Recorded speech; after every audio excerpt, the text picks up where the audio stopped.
You have been loyal, supportive, always there when they needed someone. But the more you gave, the more they vanished. Your messages, ignored, your silence, taken for granted, your boundaries, erased. And still, you thought, maybe if I'm just a little more patient, maybe then they will see my worth. But they did not. Instead, they used your empathy as a leash. They smiled when they needed you, and disappeared the moment you needed them. What if this is not random? What if the people you attract reflect a pattern you are unconsciously repeating? Carl Jung believed that the mind is not just shaped by thoughts, it's sculpted by shadows. He said, until you make the unconscious conscious, it will direct your life, and you will call it fate.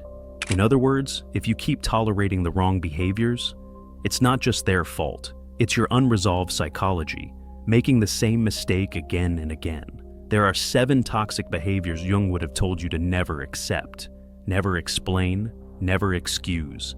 These behaviors seem harmless on the surface. They even come disguised as love, care, or charisma. But underneath, they drain your identity, bit by bit. They condition you to suppress your needs, to sacrifice your dignity, and to believe that self-betrayal is the price of being good. It's not. You don't need to be perfect. You don't need to be cold. But you do need to be awake, because the moment you recognize these patterns is the moment you start to break free from them. This is not just psychology, it's survival of your soul. Let's uncover the 7 toxic behaviors you should never tolerate, and the inner awakening Carl Jung believed would protect you from the people who don't deserve you. Have you ever walked away from a conversation feeling small, but could not explain why? Or spent hours replaying someone's words in your head, wondering if you were too sensitive or if something deeper was actually wrong? We don't just tolerate toxic behavior. We often normalize it, not because we are weak, but because we have been conditioned to confuse pain with love, silence with peace, and guilt with responsibility. And that's exactly what makes it so dangerous. Carl Jung believed that the most destructive forces in our lives are not always loud or obvious. They are the quiet compromises we make with our own soul, just to feel accepted. The patterns we repeat because we mistake them for who we are. But Jung was not just a psychologist. He was a mirror that forces us to see how much of what we call personality is actually survival, how much of what we tolerate is not love, it's unhealed fear. In this video, we are going to look at the 7 toxic behaviors Jung would have warned you never to accept. Because once you do, they don't just affect your relationships, they hijack your identity. They distort your reality, and they quietly convince you that betrayal is just part of being close to someone. But it does not have to be that way. These 7 behaviors are subtle, manipulative, and soul-eroding, and yet most people mistake them for normal human flaws.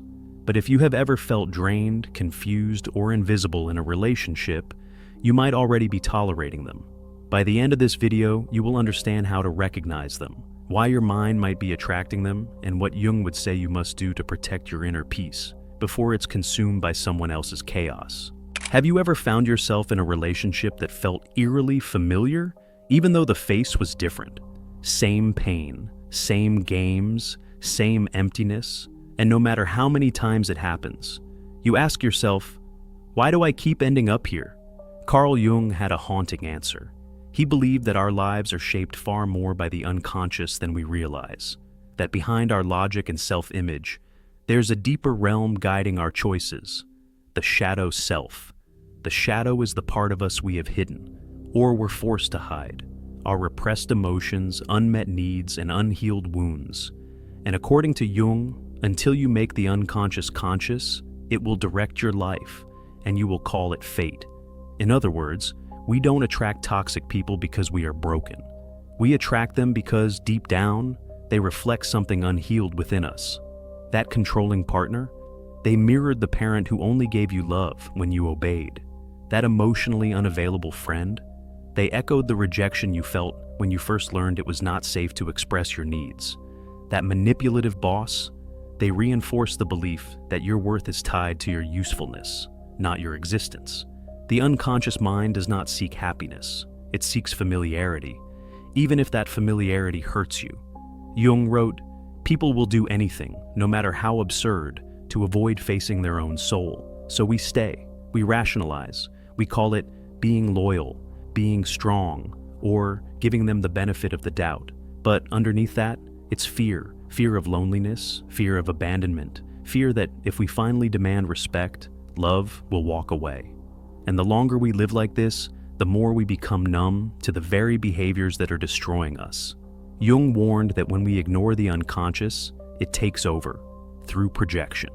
We begin to see toxic people as the problem, without realizing they are also mirrors. And unless we look inward, we will just keep finding new versions of the same pain, over and over. He called this the compulsion to repeat. The solution is not just cutting people off. It's waking up to what your mind is silently tolerating. Because what you allow in your life is often what your unconscious believes you deserve. But here's the good news. Jung also believed in the power of individuation, the process of becoming whole by confronting, integrating, and healing what's hidden. And it all starts with awareness. Let's now look at the first toxic behavior that quietly invades your peace, and why Jung would urge you to never accept it. It starts with a soft voice and a concerned look. I'm only saying this because I care about you. I just want what's best for you. You are being ungrateful after everything I have done. On the surface, it sounds like love, but beneath it is control. This is emotional manipulation in its most deceptive form. When control wears the mask of care, it does not scream, it does not threaten, it guilt trips, and slowly, it rewires your mind. You begin to question your decisions, not because they are wrong, but because someone made you feel wrong for making them. You start suppressing your needs, not because they are unreasonable, but because they always respond with disappointment. You stop trusting your instincts because they have convinced you that your independence is selfish. This kind of manipulation does not just hurt, it confuses, and that confusion becomes the perfect breeding ground for self-doubt. Carl Jung warned that one of the most dangerous forces in the psyche is projection. When someone manipulates you this way, they are often projecting their own insecurity, their need for control, their fear of being abandoned, their inability to trust. But over time, you begin to internalize that projection. You start to believe their guilt is your guilt, that their disappointment is your failure, that their moods are your responsibility. And the more you carry what is not yours, the more disconnected you become from who you really are. This is how emotional manipulation erodes identity. It does not attack your mind. It sneaks into your heart, wearing the disguise of love. Jung once said, "Nothing has a stronger influence on their children than the unlived life of the parent."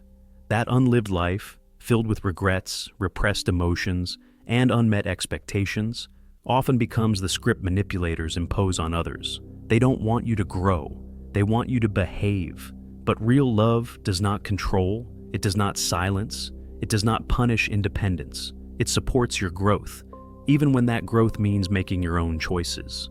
If someone makes you feel guilty for being yourself, that's not love, that's a trap. Next, we will expose the second toxic behavior Jung would never tolerate, one that hides in plain sight: disrespect of boundaries. They text you constantly and get upset if you don't reply right away. They drop by uninvited, snoop through your private things, or question who you spend time with. And when you finally push back, they say, "What? I thought we were close. You are being distant. I'm just trying to be part of your life." This is how boundary disrespect disguises itself, as connection, as love, as closeness. But real closeness does not invade, it respects. Carl Jung believed that true psychological growth requires individuation, the process of becoming who you really are, apart from what others expect you to be. And that's impossible without boundaries. Without boundaries, your life becomes an open field for others to project their desires, fears, and insecurities onto you. You stop being a person and start being someone's emotional extension. It does not always look toxic. Sometimes it's subtle. They joke about things you have asked them not to. They make decisions for you because they know you better than anyone. They keep crossing lines and then acting hurt when you bring it up. Each time you let it slide, you shrink. Each time you excuse it as love, you betray yourself. Jung warned that people who fail to develop their own identity often cling to others, feeding off their emotional energy. And they do it by smudging the line between connection and control. They don't want to be with you. They want access to your every thought, every move, every emotional reaction. They don't want partnership, they want possession. And the most dangerous part? They make you feel guilty for wanting space. They twist solitude into abandonment and self-respect into selfishness. But boundaries are not walls, they are filters. They don't block love, they protect it. They separate what's yours from what's theirs, your time, your values, your voice. Without boundaries, you will never know where you end and they begin. Jung once said, "The privilege of a lifetime is to become who you truly are." You cannot claim that privilege if someone else is constantly invading your space. Next, we will dive into the third toxic behavior, one that operates silently but wounds deeply. Passive-aggressive control. They don't yell, they don't threaten, they just withdraw. They go silent when they are upset, not to reflect, but to punish. They make sarcastic remarks that sting just enough to hurt, but not enough to call out directly. They compliment you with a twist. You're actually pretty smart for someone who thinks like that. This is passive-aggressive control. It's not loud. It does not explode. It seeps like a slow, invisible poison. You start second-guessing yourself. Did you really do something wrong? Or are you just too sensitive? You walk on eggshells, trying to decode their moods, their silences, their vague insults wrapped in politeness. Carl Jung warned us about the danger of the persona, the false self we present to the world to appear good, kind, reasonable. Toxic people use this mask as a weapon. They appear calm, thoughtful, even charming on the surface, but underneath, they manipulate with withdrawal, guilt, and ambiguity. Because they never directly say what they feel, they can deny everything. "I did not mean it like that. You are imagining things. You are overreacting." That's what makes it so damaging. They never own their control. They make you feel like the unstable one. And over time, that quiet erosion destroys your confidence, your ability to trust your intuition. Jung believed that repression of true emotion leads to shadow behavior, the darker parts of ourselves that manipulate from the background. Passive aggression is the shadow of cowardice. Instead of expressing anger honestly, they punish covertly. And the worst part? Society often sides with them. They look calm and composed. You look reactive, emotional, irrational. But you are not. You're responding to the invisible strings they are pulling, the emotional games they are too afraid to play out loud. True strength is not staying silent to avoid confrontation. It's communicating with honesty, even when it's uncomfortable. Jung taught that healing comes from integration, making the unconscious conscious. So, when someone uses silence, sarcasm, or guilt to control you, name it. Bring it into the light. And take back your voice. Coming up next, the fourth toxic behavior, chronic victimhood, and how it traps you in emotional servitude. No matter what happens, they are always the victim. They hurt others. But somehow, you end up apologizing. They start the fire, but cry the loudest about the smoke. This is the trap of chronic victimhood, a psychological strategy where someone adopts helplessness, not because they are helpless, but because it keeps them safe from blame, responsibility, and change. It's emotional blackmail disguised as suffering. You try to set a boundary. They accuse you of being cold. You express a need. They say you are attacking them. You finally speak up. They fall apart, making you feel guilty for causing drama. Carl Jung warned about the inflation of the ego, where someone's self-image grows so distorted, they live inside a bubble of righteousness. In the mind of the perpetual victim, they are never wrong, ever. They see their pain as proof of moral superiority. But this is not innocence, it's control. By constantly placing themselves beneath accountability, they rise above it. They weaponize weakness, and they manipulate with martyrdom. This creates a dangerous imbalance. You become the caretaker, the fixer, the emotional parent, while they remain eternally wounded and entitled to your energy. Jung believed that healing requires confronting the shadow, the part of ourselves that hides, avoids, denies. But victims who refuse to see their role in conflict avoid that confrontation at all costs. Because if they're no longer the victim, they have to face their own damage. That's why this behavior is so toxic. It traps relationships in a loop of guilt and rescue. It makes love feel like obligation, and it confuses compassion with self-abandonment. True victims deserve support. But when victimhood becomes a permanent identity, it's no longer about healing, it's about control. If you are always being made to feel like the villain, even when you are trying to help, step back. You are not responsible for someone who refuses to take responsibility for themselves. Next, we will dive into a more invisible, but equally soul-draining behavior. Subtle criticism that erodes your identity from the inside out. You are too sensitive. You are always overthinking. You can't take a joke. At first, these words sound casual, even harmless, but over time, they become micro-cuts to your identity. This is the toxic power of subtle criticism. It does not scream abuse, it whispers doubt, and slowly it convinces you that your instincts are flawed, your emotions are excessive, and your very self is somehow broken. You begin to shrink, second guess, tiptoe around your own reactions. You start to believe, maybe I am too much. Maybe I do make things harder. Maybe they are right about me. But this is not honesty. It's emotional invalidation, a psychological tactic that chips away at your confidence until you are no longer sure where they end and you begin. Carl Jung spoke deeply about the wounded inner child, the forgotten, fragile part of us that carries unmet needs, abandoned feelings, and unprocessed pain. When someone subtly criticizes us, they're not just insulting our actions. They are pressing on those old wounds. And if we have never healed them, we agree with the attacker because the pain feels familiar. That's why it hurts so deeply.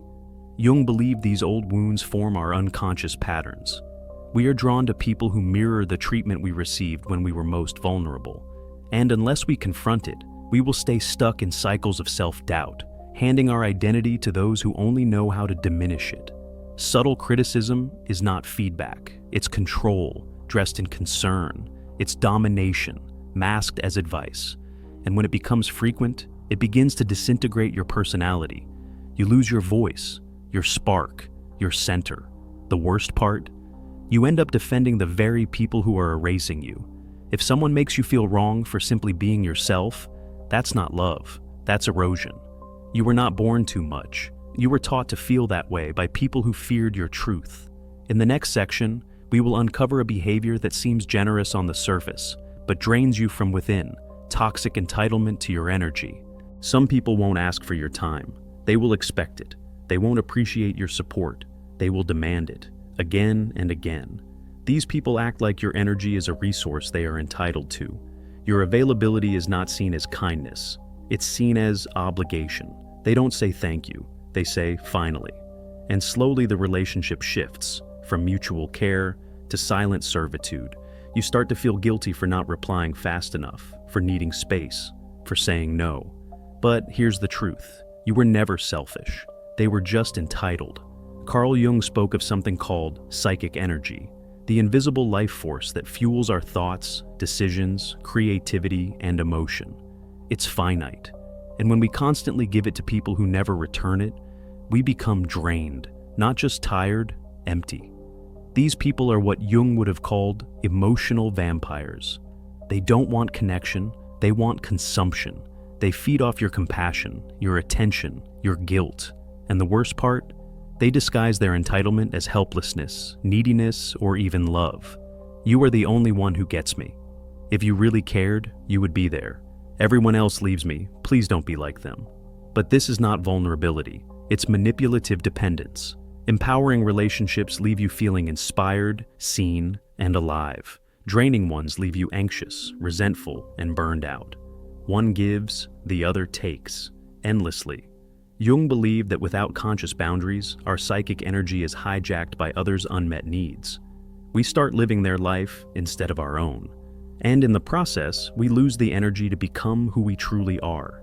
So, if someone consistently makes you feel like you owe them pieces of yourself, that's not care, that's colonization. You are allowed to walk away from people who treat your energy like a free buffet, because your presence is a gift, not a guarantee. Next, we will dive into one of the most psychologically dangerous dynamics of all, when affection becomes a weapon, and silence becomes control. Toxic behavior. Number 7, emotional withholding and inconsistency. At first, they are warm, affectionate, present. They shower you with attention, praise, promises. It feels intense, almost too good to be true, because it is. Soon, the warmth fades, they pull away, they go cold for no reason. And just as you start to detach, they come back with fire in their eyes. You are caught in a cycle, not of love, but of emotional whiplash. This is one of the most psychologically dangerous behaviors Jung would warn about. Inconsistency as control. This hot and cold pattern does not just confuse you, it conditions you. Like a lab rat waiting for a reward. You start craving the highs and blaming yourself for the lows. Your nervous system stays in survival mode, alert, anxious, addicted. Jung believed that what we don't make conscious controls us. And these dynamics are not random. They are rooted in a deep emotional imbalance, one Jung called the anima-animus distortion. The anima, the feminine side in men, and the animus, the masculine side in women, are inner psychological energies. When they are undeveloped, people struggle to express emotion in a stable, healthy way. They swing between intensity and detachment, passion and punishment. One moment, they idealize you. The next, they withdraw love like a weapon. This is not romance, it's fragmentation. It creates trauma bonds, connections built not on love, but on emotional confusion and unmet needs. You stay hoping the version of them from the beginning comes back. But that person was never real, just a mask worn to pull you in. Carl Jung warned, until we integrate these fragmented parts of ourselves, we project chaos into our relationships. We attract people who mirror our own inner instability. And we call it fate, but it's not fate, it's unhealed pain. If someone's affection is unpredictable, if their silence hurts more than their words, you are not in love. You are in psychological captivity. Consistency is not boring, it's safe, it's sacred, and you deserve that. Even if it means walking away from someone who only knows how to love you in pieces. At first, you make excuses. They did not mean it. It's not that bad. They are just going through something. But the truth is, something in you starts to shift. You become quieter, less vibrant, more anxious, more uncertain, more tired. This is the hidden cost of tolerating toxic behaviors. Emotional burnout, self-betrayal, spiritual erosion. You bend your boundaries until they break. You ignore your intuition so many times, it stops speaking altogether. And that voice inside you, the one that once whispered, "This doesn't feel right," becomes silent. Carl Jung called this the death of the soul. Not a literal death, but a deep numbing disconnection from who you are. You don't explode, you fade. You become a version of yourself that exists only to keep the peace, to please, to survive. And here's the danger. When you tolerate one toxic behavior, you invite many. Because tolerating disrespect teaches others how to treat you, and worse, it teaches you to expect less from love. The longer you stay in these patterns, the harder they are to see. Your nervous system normalizes chaos. You start confusing unpredictability with passion, control with care, silence with strength. But inside, your soul remembers. It aches for the boundaries you never set, the words you never said, the exits you didn't take. Jung believed that healing begins with awareness, with the courage to look directly at the pain and ask, why am I still here? The cost of not asking that question is your wholeness, your self-respect, your life. Carl Jung did not believe in quick fixes. He believed in revolutions, the kind that begin quietly, within. The real healing does not start with blaming the people who hurt you. It starts with becoming conscious of the patterns that invited them in. That moment when you ask yourself, why do I feel the need to prove my worth? Why does love feel unsafe unless I am sacrificing something? Who taught me that being needed is the same as being valued? This is the beginning of what Jung called individuation, the lifelong journey of becoming whole. It's not about becoming perfect. It's about separating who you truly are from who you had to become to survive. Toxic patterns thrive in unconsciousness. They repeat until you become so exhausted, so hurt, so done, that you finally say, no more. And here's what Jung would tell you. Awareness is only the first step. You must act. So let's make it practical. Journaling prompts to start detachment. When I think about this relationship, what do I feel in my body? What have I been tolerating that I wouldn't let a friend tolerate? What part of me feels afraid to be alone, and why? Small wins in boundary setting, saying, I need time to think about this, instead of giving an instant yes. Not explaining or justifying every decision, allowing yourself to disappoint others, and noticing that the world doesn't end. Remember, setting boundaries will feel uncomfortable at first, because if you were taught that love is self-abandonment, self-respect will feel like rebellion. But rebellion is exactly what Jung called for, a rebellion against the unconscious. This inner revolution isn't loud, it's not dramatic. It happens on quiet evenings when you finally say no, in moments of silence where you choose peace over performance. And little by little, you return to yourself. Not the version they wanted, not the version that plays small to be liked, but the version that is whole, aware, untouchable, because she has nothing left to betray. Let's bring everything into focus. The 7 toxic behaviors we explored are not just psychological terms. They are experiences that quietly eat away at who you are. 1.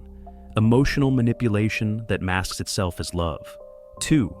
Disrespect of boundaries disguised as closeness. 3rd, passive-aggressive control that drains without confrontation. 4th, chronic victimhood that flips guilt into a weapon. 5, subtle criticism that erodes your identity. 6, entitlement to your energy disguised as connection. 7, emotional inconsistency that creates confusion, then dependence. Each one chips away at your soul in silence until you no longer recognize who you were before them. Carl Jung warned that, until you make the unconscious conscious, it will direct your life, and you will call it fate. But now, you see it. And once you see it, you cannot unsee it. This is not about cutting people off in anger. It's about choosing yourself in clarity. It's about realizing that protecting your energy is not selfish. It's sacred. Healing is not a single moment. It's 100 small choices to no longer betray yourself. So, here's your reminder. You were never too sensitive. You were never too much. They were never enough. And if they could not hold space for your light, maybe they were never meant to walk beside it. This is not the end. This is where you begin. If this resonated with you, subscribe for more Jungian psychology that helps you heal, grow, and protect your peace.